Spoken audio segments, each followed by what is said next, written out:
ಒಂದು ಧರ್ಮದ ಮಹಾನ್ ನಾಯಕ ಅನ್ನುವ ಬಿಂಬಿಸ್ಕೊಳ್ಳೋಕ್ಕೋಸ್ಕರವಾಗಿ ಆಗಾಗ ಕನ್ನಡಿಗರನ್ನ, ಕನ್ನಡ ಹೋರಾಟಗಾರರನ್ನ ಪ್ರಚೋದನಕಾರಿ ಮಾತುಗಳನ್ನಾಡುವಂತ ಕೆಲಸವನ್ನ ಮಾಡ್ತಾ ಇದೀಯ. ಹೋಗಿ ರೈಲ್ವೆ ಸ್ಟೇಷನ್ ಇರೋ ಉರ್ದು ಬೋರ್ಡ್ ನ ತಗ್ಸು ಅಂತ ಹೇಳಿದ್ಯಲ್ಲ, ಸರಿಯಪ್ಪ. ನೀನ್ ಯಾರಿಗಪ್ಪ ಹುಟ್ಟಿದ್ಯಾ ಯತ್ನಾಳ್? ನೀನ್ ಯಾರಿಗಯ್ಯ ಹುಟ್ಟಿದ್ಯಾ? ನಿಮ್ಮ ಅಪ್ಪನ್ ಹುಟ್ಟಿಲ್ವಾ? ಬೆಳಗಾವಿ ಮಹಾರಾಷ್ಟ್ರಕ್ಕೆ ಸೇರ್ಬೇಕು ಅನ್ನುವ ಉದ್ದಟತನವನ್ನ ತೋರಿಸುವವರ ಮಧ್ಯೆ ಹೋಗಿ ನಿಂದೆ ಆದಂತ ಕುಚೇಷ್ಟೆಯನ್ನ ಮೆರಿತೀಯಲ್ಲ, ನಿನಗೇನಾದ್ರೂ ನೈತಿಕತೆ ಇದೆಯಾ? ಅಲ್ಲಿ ಮುಸಲ್ಮಾನರಿಗೆ ಬೈತೀಯ, ಮುಸಲ್ಮಾನ್ ಲೀಡರ್ ಜೊತೆಲಿ ಒಳಗಡೆ ಬಾಯ್ ಮಾಡ್ಕೊಂತೀಯ. ಗಂಡು ಮಕ್ಕಳು ಉತ್ತರ ಕೊಡ್ತೀವಿ, ನಾರಾಯಣಗೌಡ್ರ ಪಡೆ ನಿನಗೆ ಉತ್ತರ ಕೊಡುತ್ತೆ. ಬಾ ನೀನು ಬೆಂಗಳೂರು ವಿಧಾನಸೌಧಕ್ಕೆ. ಹೋಗ್ಲಿ ಅವನು, ಹೋಗಿ ಮರಾಠಿಗರ ಮತ ಹಾಕ್ಸ್ಕೊಂಡು, MS ಅವರ ಮತ ಹಾಕ್ಸ್ಕೊಂಡು ಗೆದ್ದು ಬರ್ಲಿ ಅವನು. ಕನ್ನಡದ ಭೂಪಟಕ್ಕೆ, ಕನ್ನಡ ಹೋರಾಟಗಾರರಿಗೆ ನೀನು ಅಪ್ಪುಟ್ಟಿದ ಮಕ್ಕಳ ಅಂತ ಕೇಳುವ ಮಟ್ಟಕ್ಕೆ ನೀನು ಬೆಳೆದ ಮೇಲೆ, ಕನ್ನಡ ಹೋರಾಟಗಾರನ ಸ್ವಾಭಿಮಾನವನ್ನ ಕೆಣಕದ ಮೇಲೆ, ಯತ್ನಾಳ್ ವಿರುದ್ಧ ನಮ್ಮ ಹೋರಾಟ ಬೆಂಗಳೂರಿನ ರಾಜಧಾನಿಯಲ್ಲಿ ಅವನ ಮಕ್ಕಕ್ಕೆ ಮಂಗಳಾರತಿ ಎತ್ತೋದಿದೆ. ಅದನ್ನ ಇಡೀ 7.5 ಕೋಟಿ ಜನರು ನೋಡ್ತಾರೆ ಎನ್ನುವ ನೇರ ಸವಾಲನ್ನ ಆ ಪಾಪಿ ಯತ್ನಾಳಿಗೆ ಹೇಳುವುದರ ಮುಖಾಂತರ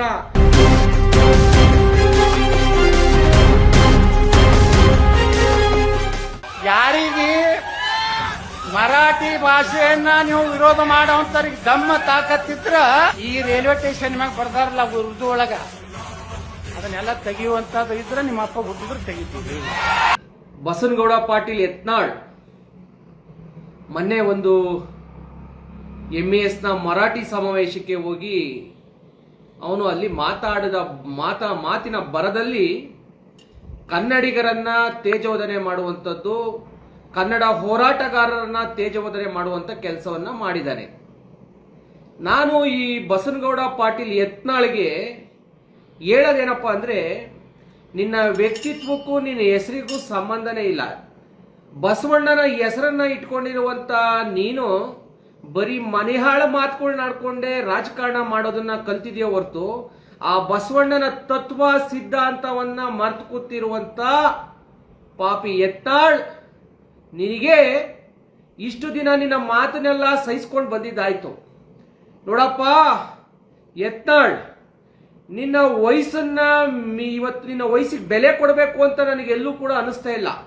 ಅದಕ್ಕೋಸ್ಕರ ಹೇಳ್ತಾ ಇದ್ದೀನಿ, ನೀನು ಮರಾಠಿಗರ ಹೋಟನ್ನ ಓಲೈಸ್ಲಿಕ್ಕೋಸ್ಕರವಾಗಿ ನಾನೇನೋ ಹಿಂದೂ ಒಂದು ಧರ್ಮದ ಮಹಾನ್ ನಾಯಕ ಅನ್ನುವ ಬಿಂಬಿಸ್ಕೊಳ್ಳೋಕ್ಕೋಸ್ಕರವಾಗಿ ಆಗಾಗ ಕನ್ನಡಿಗರನ್ನ, ಕನ್ನಡ ಹೋರಾಟಗಾರರನ್ನ ಪ್ರಚೋದನಕಾರಿ ಮಾತುಗಳನ್ನಾಡುವಂತ ಕೆಲಸವನ್ನ ಮಾಡ್ತಾ ಇದೀಯ. ನಿನಗೆ ಒಂದು ನೇರವಾದ ಮಾತು, ನಿನಗೆ ಮರಾಠಿಗರು ಹಿಂದೂ ತರ ಕಾಣುವಾಗ ಕನ್ನಡಿಗರು ನಿನಗೆಲ್ಲೂ ಹಿಂದೂ ತರ ಕಾಣಲ್ವಾ? ಇಲ್ಲ, ಕನ್ನಡಿಗರನ್ನ ಯಾವ ರೀತಿ ಬೇಕಾದ್ರೂ ನಾನು ಸೆಳಿಬಹುದು, ಅವ್ರಿಗೆ ಏನ್ ಬೇಕಾದ್ರೂ ಅನ್ಬಹುದು, ಅವ್ರು ಸಹಿಸ್ಕೊಂತಾರೆ. ನನ್ನನ್ನ ಪ್ರೀತಿಸುವಂತ ಒಂದಷ್ಟು ವರ್ಗ ಇದೆ, ಅವರಿಗೆ ಏನಾದ್ರು ನಾನು ಹಿಂದುತ್ವ ಅದು ಇದು ಅಂತೇಳಿ ಬಡಾಯಿ ಕೊಚ್ಕೊಂಡು ರಾಜಕಾರಣ ಬಂದಾಗ ಕನ್ನಡಿಗರ ವೋಟ್ ಬ್ಯಾಂಕ್ ನ ಈಸಿಯಾಗಿ ನಾನು ಎಳ್ಕೊಬಹುದು ಅನ್ನುವ ತಂತ್ರಗಾರಿಕೆನ ಇಲ್ಲಿ ಗಂಟನು ಮಾಡ್ಕೊಂಡ್ ಬಂದಿದೀಯ. ನೀನು ಅಲ್ಲಿ ಮರಾಠಿಗರನ್ನ ಏನು MS ಅವ್ರನ್ನ ಓಲೈಸ್ಕೊಳ್ಳೋಕ್ಕೋಸ್ಕರವಾಗಿ, ಓಲೈಸೋದಕ್ಕೋಸ್ಕರವಾಗಿ ನೀನು ಕನ್ನಡ ಹೋರಾಟಗಾರರನ್ನ ನೀವು ಆಗಾಗ MS ವಿರುದ್ಧ, ಶಿವಸೇನೆ ವಿರುದ್ಧ ಹೋರಾಟ ಮಾಡ್ತೀರಲ್ಲ, ನೀವೇನಾದ್ರೂ ನಿಮ್ಮ ಅಪ್ಪನಿಗೆ ಹುಟ್ಟಿದ್ರೆ ಹೋಗಿ ರೈಲ್ವೆ ಸ್ಟೇಷನ್ ಇರೋ ಉರ್ದು ಬೋರ್ಡ್ ನ ತಗ್ಸು ಅಂತ ಹೇಳಿದ್ಯಲ್ಲ, ಸರಿಯಪ್ಪ. ನೀನ್ ಯಾರಿಗಪ್ಪ ಹುಟ್ಟಿದ್ಯಾ ಯತ್ನಾಳ್? ನೀನ್ ಯಾರಿಗಯ್ಯ ಹುಟ್ಟಿದ್ಯಾ? ನಿಮ್ಮ ಅಪ್ಪನಿಗೆ ಹುಟ್ಟಿಲ್ವಾ? ನೀನೇನಾದ್ರೂ, ನಾವು ಅದೇ ಸವಾಲನ್ನ ನಿನಗೆ ಸಿಕ್ಕಿದೀವಿ. ನೀನು ನಿಮ್ಮ ಅಪ್ಪನಿಗೇನಾದ್ರೂ ಹುಟ್ಟಿದ್ರೆ, ನೀನೇನಾದ್ರೂ ನಿನಗೇನಾದ್ರೂ ಕನ್ನಡಿಗ, ನಂತರ ನೀನು ಒಬ್ಬ ಹಿಂದೂ ಅನ್ನುವ ಒಂದು ನಿನ್ನೇನೋ ಭಾವನೆಗಳು ನಿನ್ನಲ್ಲಿ ಅಡಗಿದ್ರೆ ನಿನಗೊಂದು ಸವಾಲ್ ಹಾಕ್ತಿದೀವಿ. ನೀನೇ ಹೇಳಿದ ರೀತಿಯಲ್ಲಿ ನಿಮ್ಮಪ್ಪನಿಗೆ ಯತ್ನಾಳ್ ನೀನು ಹುಟ್ಟಿದ್ರೆ ನೀನು ಹೋಗಿ ಆ ಕೆಲಸ ಮಾಡ್ಬೋದಾಯ್ತಲ್ಲ. ಹಂಗಾರೆ ನಿಮ್ಮ ಅಪ್ಪನಿಗೆ ಹುಟ್ಟಿಲ್ವಾ? ಹೋಗಿ ನೀನೇ ಹೋಗಿ ಉರ್ದು ಬೋರ್ಡ್ ತಗ್ಸು. ನಾನು ಹಿಂದೂ ನಾಯಕ, ಹಿಂದೂ ಪ್ರಬಲ ನಾಯಕ ಅಂತ ಹೇಳ್ಕೊಳ್ಳುವಂತ ಯತ್ನಾಳ್ ಕೈಲಿ ಅಪ್ಪನಿಗೆ ಹುಟ್ಟಿದ ಕೆಲಸ ಮಾಡಕ್ ಆಗಲ್ವಾ ಸ್ವಾಮಿ? ಬರೀ ಇಂತ ಹಲ್ಕಟ್ಟು ಮಾತುಗಳನ್ನ ಆಡ್ಕೊಂಡು ಬದುಕೋದೇ ನಿನ್ನ ಜೀವನ ಆಯ್ತಾ? ನಿನಗೆ ಬಿಜೆಪಿಯಿಂದ ಹುಗಿದು ಆಚೆ ಹಟ್ಟಿದ್ದಾರೆ, ಇನ್ನೂ ನಿನಗೆ ಗೌರವ, ಮಾನ, ಮರ್ಯಾದೆ ಏನಿಲ್ಲ ಅಂದ್ರೆ ಏನ್ ಹೇಳೋದು? ಆ ಪಾಪಿಗಳು ಬೆಳಗಾವಿಯಲ್ಲಿ ಅವಾಗ ರಾಯಣ್ಣನ ಪ್ರತಿಮೆನ ಭಂಗ ಮಾಡುವಂತ ಕೆಲಸ, ಕನ್ನಡದ ಬಾವುಟವನ್ನ ಸುಟ್ಟಾಕುವಂಥದ್ದು, ಬೆಳಗಾವಿ ಮಹಾರಾಷ್ಟ್ರಕ್ಕೆ ಸೇರಬೇಕು ಅನ್ನುವ ಉದ್ದಟತನವನ್ನ ತೋರಿಸುವವರ ಮಧ್ಯೆ ಹೋಗಿ ನಿಂದೆ ಆದಂತ ಕುಚೇಷ್ಟೆಯನ್ನ ಮೆರಿತೀಯಲ್ಲ, ನಿನಗೇನಾದ್ರೂ ನೈತಿಕತೆ ಇದೆಯಾ? ಯಾವ ಹಿಂದೂ ನಾಯಕ ನೀನು ಮುಟ್ಟಾಳ? ಒಂದು ವರ್ಗದ ಜನ ಶಿವಾಜಿಯನ್ನ ಹಿಂದೂ ನಾಯಕ ಅನ್ನೋದಾದ್ರೆ ಕನ್ನಡಿಗರು ನಾವ್ ಹೇಳಬೇಕಾಗಿರೋದಯ್ಯ. ಇಮ್ಮಡಿ ಪುಲಕೇಶಿಗಿನ್ನ ನಾಯಕರು ಯಾರು ಇಲ್ಲ ಭಾರತದಲ್ಲಿ. ಇಡೀ ಭಾರತದ ಮುಕ್ಕಾಲು ಭಾಗವನ್ನ ಗೆದ್ದಂತ ಇಮ್ಮಡಿ ಪುಲಕೇಶಿ ಮಹಾರಾಜಕ್ಕಿನ್ನ ದೊಡ್ಡ ನಾಯಕ ಯಾರಿದ್ದಾರೆ? ಯಾರೋ ಪ್ರಾಣ ಭಿಕ್ಷೆಯನ್ನ ಕನ್ನಡದ ಒಬ್ಬ ಹೆಣ್ಣು ರಾಣಿ ಹತ್ರ ಬಂದು ಪ್ರಾಣ ಭಿಕ್ಷೆ ಬೇಡದಂತ ಕುಲವನ್ನ ಹೊಗಳುಕೊಂಡು ಹಿಂದೂ ಸಾಮ್ರಾಟ್ ಅಂತ ಹೇಳ್ಕೊಂಡಂತ ನಿನ್ನಂತ ಅವಿವೇಕಿಗಳಿಗೆ, ಮುಟ್ಟಾಳ್ರಿಗೆ ಏನಂತ ಹೇಳ್ತಾರೆ? ಒಂದು ಕಡೆ ಹೋಗಿ ನೀನು ಕನ್ನಡಿಗರನ್ನ ಕನ್ನಡ ಹೋರಾಟಗಾರನ ಪ್ರಚೋದಿಸ್ತೀಯ ನಿನ್ನ ಮಾತುಗಳಿಂದ. ಮರಾಠಿ ಓಟ್ಗಳನ್ನ ಸೆಳೆಯಲಿಕ್ಕೋಸ್ಕರವಾಗಿ MES ಅವ್ರನ್ನ ಮತ್ತು ಶಿವಸೇನೆಯನ್ನ ಮನವೊಲಿಸಲಿಕ್ಕೋಸ್ಕರವಾಗಿ ಈ ರೀತಿಯ ತಂತ್ರಗಾರಿಕೆ ಒಂದ್ ಕಡೆ ಆದ್ರೆ, ಮತ್ತೊಂದು ನಿನ್ನ ಕೀಳು ರಾಜಕಾರಣ ಹೋಗಿ ಜಮೀರ್ ಅಹಮದ್ ಜೊತೆ ಕೂತ್ಕೊಂಡು ಪತ್ರಗಳಿಗೆ ಸೈನ್ ಮಾಡಿಸ್ಕೊಂತೀಯ, ಅಲ್ಲಿ ಅಡ್ಜಸ್ಟ್ಮೆಂಟ್ ಆಯ್ತೀಯ. ಯಾವ್ದಯ್ಯ ನಿನ್ನ ಹಿಂದೂ ತಂತ್ರಗಾರಿಕೆ? ಕನ್ನಡಿಗರ ವಿಚಾರ ಬಂದಾಗ ನಿನಗೆ ಹಿಂದೂ ತಂತ್ರಗಾರಿಕೆ ಇಲ್ಲ. ನೀನು ಹೋಗಿ ಜಮೀರ್ ಅಹಮದ್ ಕೈಲಿ ಸೈನ್ ಹಾಕ್ಸ್ಕೊಂಡು ನಿನ್ ಕೆಲಸಗಳು ಮಾಡ್ಕೊಳ್ಳುವಾಗ ನಿನಗೆ ಹಿಂದೂ ತಂತ್ರಗಾರಿಕೆ ಇಲ್ಲ. ಅಲ್ಲಿ ಮುಸಲ್ಮಾನರಿಗೆ ಬೈತೀಯ, ಮುಸಲ್ಮಾನ್ ಲೀಡರ್ ಜೊತೆಲಿ ಒಳಗಡೆ ಬಾಯ್ ಮಾಡ್ಕೊಂತೀಯ. ಯಾವ್ದಯ್ಯ ನಿನ್ನ ಹಿಂದುತನ? ಯಾವ್ದಯ್ಯ ನಿನ್ನ ಹಿಂದೂ ನಾಯಕತ್ವ? ಯಾವ್ದಯ್ಯ ನಿಂದ ಅಜೆಂಡಾ? ಬಸವಣ್ಣನ ಹೆಸರಿಟ್ಕೊಂಡಿದ್ಯಾ ನೀನು ಮುಟ್ಟಾಳ. ಬಸವಣ್ಣನ ತತ್ವ ಸಿದ್ಧಾಂತ ಅದರ ಕಿರುಬೆಳ್ಳಿನ ಎಡಗಾಲಿಗೂ ಸಮಾನ ಇಲ್ಲ ಮುಟ್ಟಾಳ ನೀನು. ನಿನಗೇನಾದ್ರೂ ಮಾನ ಮರ್ಯಾದೆ ಗೌರವ ಇದ್ರೆ ಕನ್ನಡಿಗರನ್ನ ಓಲೈಸೋದು, ಕನ್ನಡಿಗರನ್ನ ವಿರೋಧಿಸ್ಕೊಂಡು ಮರಾಠಿಗರನ್ನ ಓಲೈಸ್ಕೊಂಡು ಬದುಕ್ತಿದ್ಯಲ್ಲ, ಈ ಕೀಳರ್ಮೆ ರಾಜಕಾರಣ ಬಿಡು ಯತ್ನಾಳ್. ಇಷ್ಟು ದಿನ ನೀನ್ ಎಲ್ಲಾ ರೀತಿ ಸಹಿಸ್ಕೊಂಡಿದ್ದಾಯ್ತು. ನೀನೀಗಲ್ಲಿ ಮಾತಾಡಿದ್ಯಲ್ವೇನಯ್ಯ? ನಿನಗೆ ಕರವೇ ಗಂಡು ಮಕ್ಕಳು ಉತ್ತರ ಕೊಡ್ತೀವಿ, ನಾರಾಯಣಗೌಡ್ರ ಪಡೆ ನಿನಗೆ ಉತ್ತರ ಕೊಡುತ್ತೆ. ಬಾ ನೀನು ಬೆಂಗಳೂರು ವಿಧಾನಸೌಧಕ್ಕೆ. ಅವತ್ತು KGF ನ ಭಕ್ತವತ್ಸಲ ಶಾಸಕ ಅವತ್ತು ಕನ್ನಡಿಗರ ವಿರುದ್ಧ ಮಾತನಾಡಿ ನಾರಾಯಣಗೌಡರು KGF ಬರುವಾಗ ತಮಿಳು ಕಲ್ತ್ಕೊಂಡ್ ಬರಬೇಕು ಅಂದಾಗ ವಿಧಾನಸೌಧದ ಮುಂದೆ ಏನು ಮಂಗಳಾರತಿ ಮಾಡಿದ್ದು ಅಂತ ನಿನಗೆ ಗಮನಕ್ಕೆ ಬಂದಿಲ್ಲ ಅಂದ್ರೆ ಕೇಳಿ ತಿಳ್ಕೊ ಅವತ್ತೇನಾಗಿತ್ತು ಅಂತ. ಅದಾದ ನಂತರ ಬೆಳಗಾವಿ ಮಹಾರಾಷ್ಟ್ರಕ್ಕೆ ಸೇರಿದ್ದು ಅಂತ ಹೇಳಿ ಬೆಳಗಾವಿ ನಗರ ಪಾಲಿಕೆಯಲ್ಲಿ ಒಂದು ನಿರ್ಣಯ ಪಾಸ್ ಆಯ್ತು. ಆ ನಿರ್ಣಯ ಪಾಸ್ ಮಾಡಿದಂತ ಮೇಯರ್ಗೆ ಬೆಂಗಳೂರಿನ ಶಾಸಕರ ಭವನದಲ್ಲಿ ಏನಾಯ್ತು ಅನ್ನೋದು ನೆನಪಿದ್ಯಾ? ಇನ್ನ 3ನೇ ಬೇಟೆ ನೀನೇ. ಬಾ ಬೆಂಗಳೂರಿಗೆ, ನಿನ್ನನ್ನ ಸ್ವಾಗತ ಮಾಡ್ಕೊಳ್ಳಿಕ್ಕೆ ಕರವೇ ಕಾದಿದೆ. ಬೆಳಗಾವಿಯಲ್ಲಿ ಕುಂತ್ಕೊಂಡು ಅಲ್ಲೇನೋ ಮರಾಠಿಗರ ಓಲೈಸ್ಕೊಂಡು ಮಾತಾಡ್ತೀಯಲ್ಲ, ಅದಲ್ಲ ನೀನು ಅಪ್ಪನಿಗೆ ಹುಟ್ಟಿದ ಕೆಲಸ. ಬಾ ಬೆಂಗಳೂರಿಗೆ, ಅಪ್ಪ ಹುಟ್ಟಿದ ಮಕ್ಳು ಕೆಲಸ ಏನು ಅಂತ ನಾವು ತೋರಿಸ್ತೀವಿ. ನಿನ್ನಂತ ಪಾಪಿಯ ಮುಖಕ್ಕೆ ಏನು ಮಂಗಳಾರತಿ ಎತ್ತಬೇಕು ಅಂತ ಕರವೆಯ ಕಲಿಗಳು ಕಾದು ಕುಂತಿದೀವಿ. ಈ ಬಾರಿ ನಿನ್ನ ಮುಖಕ್ಕೆ ಯಾವ ರೀತಿ ಮಂಗಳಾರತಿ ಎತ್ತಬೇಕು ಅನ್ನೋದು ಕರವೆಗೆ ಗೊತ್ತಿದೆ. ನಿನ್ನಂತ ನೀಚರು, ನಿನ್ನಂತ ಅಪ್ರಾಯೋಜಕರು, ನಿನ್ನಂತ ಕನ್ನಡ ವಿರೋಧಿಗಳು ಕನ್ನಡಿಗರಾಗಿ ಹುಟ್ಟಿ ಮೀರು ಸಾಧಕ ಮಲ್ಲಪ್ಪ ಶೆಟ್ಟಿಯ ಕೆಲಸ ಮಾಡುವಂತ ಪಾಪಿಗಳ ಕುಲಕ್ಕೆ ಯಾವ ರೀತಿ ಕೊಳ್ಳಿಡಬೇಕು ಅಂತ ನಮಗೆ ಗೊತ್ತಿದೆ ಸ್ವಾಮಿ. ಯತ್ನಾಳ್, ನಿನ್ನ ಗೋಸಂಬೆ ಆಟ, ನಾಟಕದ ಆಟ, ಹೋಗಿ ಮುಸಲ್ಮಾನರ ಕಾರ್ಯಕ್ರಮದಲ್ಲಿ ಟೋಪಿ ಹಾಕೊಂಡು ಪಾಲ್ಗೊಂಡಿದ್ದ ಇತಿಹಾಸ ಮರ್ತೋಯ್ತೀನಪ್ಪ ನಿಂದು. ಮೊನ್ನೆ ಜಮೀರ್ ಜೊತೆ ಕೂತ್ಕೊಂಡು ಪತ್ರಗಳಿಗೆ ಸೈನ್ ಮಾಡಿಸ್ಕೊಂಡು ಏನಿಬ್ರು ಸಂತೋಷ, ಇಬ್ರು ಸಡಗರ, ಒಬ್ಬರೊಬ್ಬರ ಆಲಿಂಗನ. ನಾಚಿಕೆ ಆಗಬೇಕು ನಿನ್ನಂತ ಕೀಳು ಮಟ್ಟದ ರಾಜಕಾರಣಕ್ಕೆ ನಾಚಿಕೆ ಆಗಬೇಕು. ನಿನ್ನನ್ನ ಹಿಂದೂ ಅಂತ ಒಪ್ಕೊಂಡು ಇನ್ನೊಬ್ಬನ ಕನ್ನಡಿಗ ಅಂತ ಒಪ್ಕೊಂಡಿರುವಂತ ನಿನಗೆ ಮತ ಹಾಕ್ತಿರಲ್ಲ ಕನ್ನಡಿಗರು, ದಯಮಾಡಿ ಇನ್ನು ಮುಂದಾದ್ರೂ ನೀವು ಬದಲಾಗಬೇಕು ಸ್ವಾಮಿ. ಇಂಥ ಅಯೋಗ್ಯನ ಸೋಲಿಸಬೇಕು ಆ ಕ್ಷೇತ್ರದಲ್ಲಿ. ಇಂಥ ಮುಟ್ಟಾಡ್ರು ಗೆಲ್ಲಬಾರ್ದು.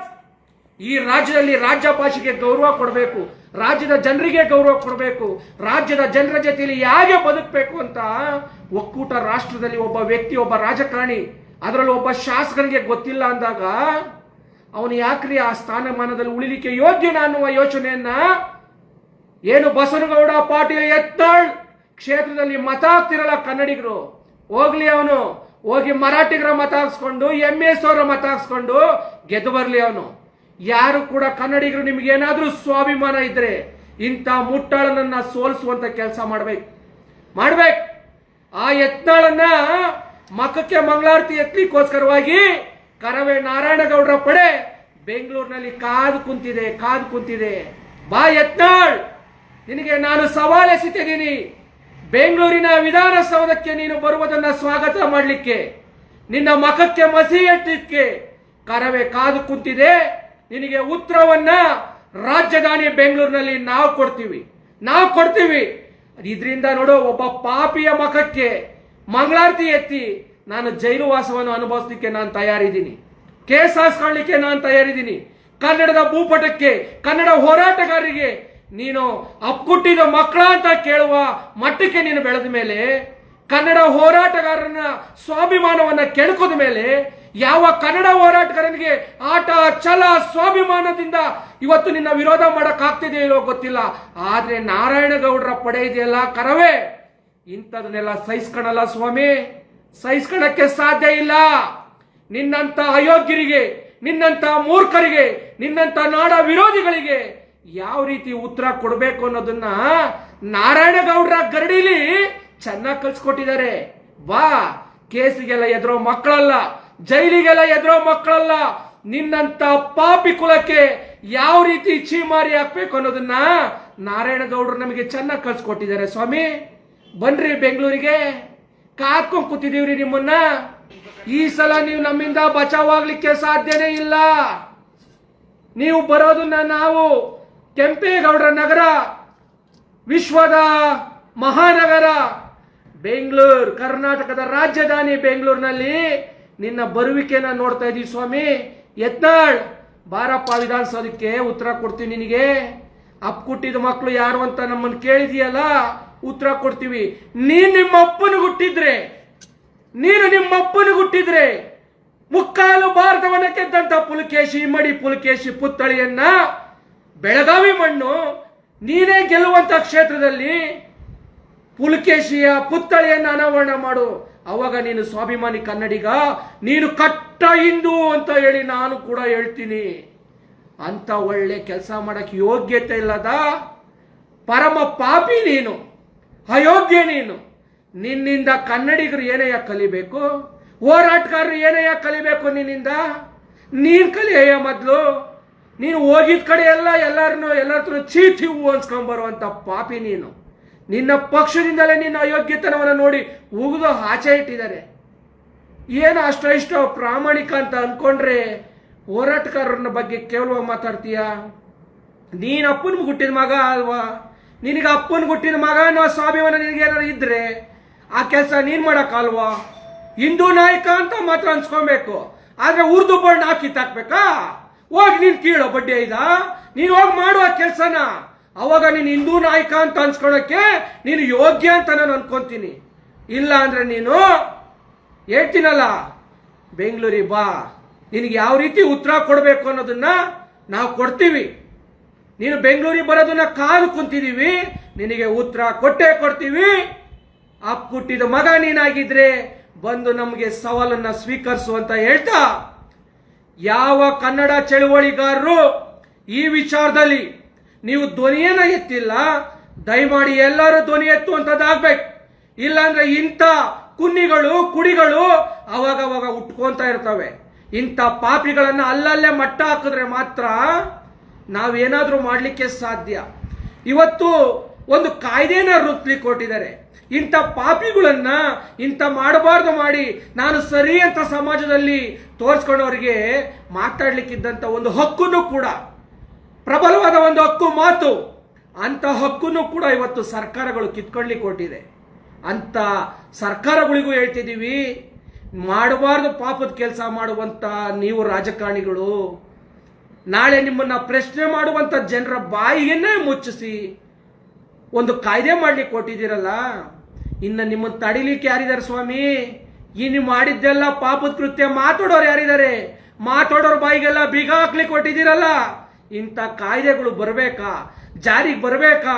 ಇಂಥ ಕಾಯ್ದೆಗಳನ್ನ ಜಾರಿ ತರುವುದರ ಹಿಂದಿನ ಹುನ್ನಾರಗಳು ಯಾರು? ಆ ಹುನ್ನಾರಿಗಳು ಯಾರು? ಯಾರ್ಯಾರ ಹುನ್ನಾರದಿಂದ ಇದೆಲ್ಲ ಕಾಯ್ದೆಗಳು ಆಗ್ತಿದ್ದಾವೆ ಅಂಥದನ್ನೆಲ್ಲ ಇವತ್ತು ಜನ ಆಲೋಚಿಸಿ ಬೀದಿಗಿಳಿಯುವಂಥ ಕಾಲ ಬಂದಿದೆ. ಹಾಗಾಗಿ ಅದು ಒಂದು ಕಡೆ ಆದರೆ, ಮೊದಲು ಈ ನಾಡ ವಿರೋಧಿ, ಕನ್ನಡ ವಿರೋಧಿ, ಹಿಂದೂ ಅಂತ ಹೇಳಿಕೊಂಡು ನಕಲಿತನ ಮೆರೆಯುವಂತ ಯತ್ನಾಳ್ ವಿರುದ್ಧ ನಮ್ಮ ಹೋರಾಟ ಬೆಂಗಳೂರಿನ ರಾಜಧಾನಿಯಲ್ಲಿ ಅವನ ಮಖಕ್ಕೆ ಮಂಗಳಾರತಿ ಎತ್ತೋದಿದೆ. ಅದನ್ನ ಇಡೀ 7.5 ಕೋಟಿ ಜನರು ನೋಡ್ತಾರೆ ಎನ್ನುವ ನೇರ ಸವಾಲನ್ನ ಆ ಪಾಪಿ ಯತ್ನಾಳಿಗೆ ಹೇಳುವುದರ ಮುಖಾಂತರ ಜೈ ಇಮ್ಮಡಿ ಪುಲ್ಕೇಶಿ, ಜೈ ಕರ್ನಾಟಕ, ಜೈ ಕನ್ನಡಿ.